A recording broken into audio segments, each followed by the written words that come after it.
get you anything, my friend, if it makes you feel alright. I don't get too much for money. Money can't buy me love. The Target Canada liquidation began today, and it looks like, though it attracted some larger numbers in stores, larger than usual crowds for Target Canada, which is not saying much, shoppers seem to be generally very disappointed. But isn't this how a liquidation is supposed to go? Not all the great bargains on day one. I don't know. Who knows? Well, liquidation experts may know. Bob Nelson is president of Power Retailing, and that's partly what they do in the U.S. and Canada, help companies liquidate. Bob Nelson joining us now. Hello, Bob. Hi, Larry. How are you? Good. How are you today? Just fine. What do you know about Target Canada and well, you probably know that it was a failed Canadian experiment, number one. Right. Yeah, what I know, Larry, is that apparently they've been up there for about 2 years, and there's 133 stores that are targeted to close, and it's kind of surprising because in the States it's a very successful chain, but apparently it's been a distribution failure as well as poor locations. It is a combination of that and other things. You're absolutely correct. So now they're liquidating, and this was really day one, and shoppers were disappointed that bargains were in the general 5 to 10% off range. Is that usual? Listen, I'm shocked about the whole thing. I don't know who's running the operation, if it's coming from the States or it's Canada or whatever, but it sounds like if the customers are disappointed, that's just a bad message to send out for the start.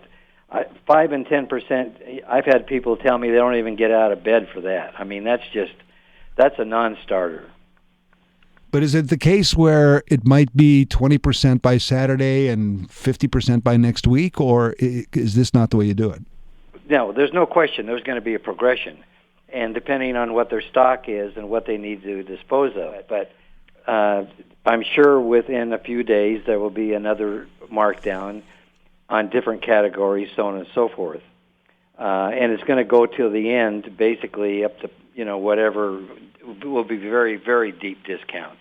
Because what they, I'm sure, want to do is make it, broomstick clean, and then there will be a crew to clean them out. But at the end, it's kind of like whatever the customer will pay. But that's, down the road. So there's no question, if the customer wants to wait, then there will be deeper discounts. But it's just a tragedy that they didn't start with a lot more excitement than 5 or 10%, because that word gets around pretty fast.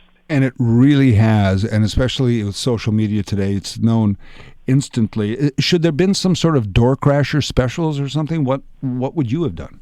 Well, no.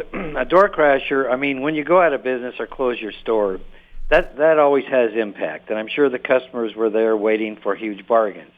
So, there's no reason to have any special type of thing, as you mentioned, because just the words, and I'm sure they have banners and signs in their windows now, and that's enough, to start it off and to make it explode. And they didn't do that, apparently. Like, as you said, word got out fairly quickly that they had one of their banners was up to 30% off. Oh, my gosh.